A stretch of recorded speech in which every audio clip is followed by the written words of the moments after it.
Dan luka ini bukan baru terjadi tahun ini. Kita mundur satu musim ke belakang. Rezaldi Hehanussa, mantan punggawa tim rival. Dengan kerja kerasnya, ia akhirnya berhasil mengangkat trofi Liga 1 bersama Persib Bandung. Tapi apa yang ia dapat? Bukan kebebasan untuk merayakan, bukan kebahagiaan sebagai sang juara. Ia seperti dikurung dalam euforia yang setengah hati, dibungkam oleh komentar, dibatasi oleh bayang-bayang masa lalu. Di media sosialnya, banyak suara sumbang yang menuntut untuk diam, untuk tak menunjukkan kebanggaan. Ngapain diposting terus, Leh? Hargai kami, The Jackmania, tulis seseorang di kolom komentarnya.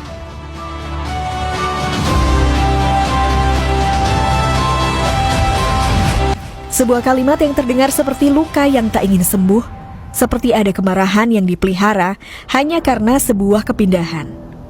Inikah sepak bola yang kita banggakan, di mana juara tak boleh bersorak dan yang kalah tak mau berbenah?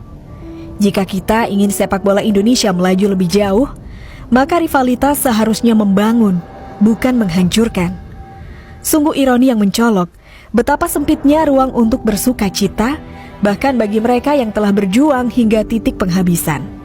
Kita tak perlu mengulik terlalu jauh ke masa lalu, tapi tak bisa kita abaikan bahwa saat Rezaldi Hehanussa mengalami cedera parah di klub lamanya, ia tak mendapatkan fasilitas pemulihan yang layak. Dan justru saat ia berseragam Persib Bandung, pemulihan itu datang. Perlakuan profesional itu nyata. Tapi kita tidak akan fokus pada itu, karena ini bukan soal siapa yang lebih baik, tapi soal bagaimana klub memperlakukan mereka yang pernah memberikan segalanya di lapangan. Kemarahan mungkin bisa dimaklumi jika Rezaldi bersikap congkak, menghina masa lalunya atau merendahkan lambang di dadanya yang dulu. Tapi itu tidak terjadi, sama sekali tidak ada. Bahkan, tak sekalipun Rezaldi kedapatan menjelekkan klub lamanya. Ia hanya bergembira, ia hanya merayakan, seperti pemain manapun yang baru saja menjuarai Liga 1 bersama tim barunya. Dan anehnya, itu saja dianggap dosa. Lebih tragis lagi jika kita tarik ke belakang, jejak digital Rezaldi justru sempat menyentil hati para bobotoh.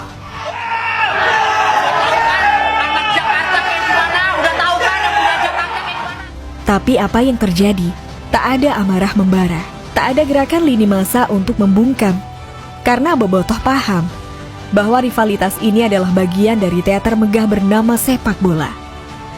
Pemain boleh berpihak, boleh terbawa suasana, dan sangat wajar jika mereka menunjukkan kebanggaan saat memenangkan laga sebesar El Clasico.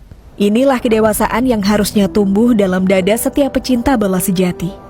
Rivalitas bukan alasan untuk membenci, dan kebanggaan bukan alasan untuk dicaci.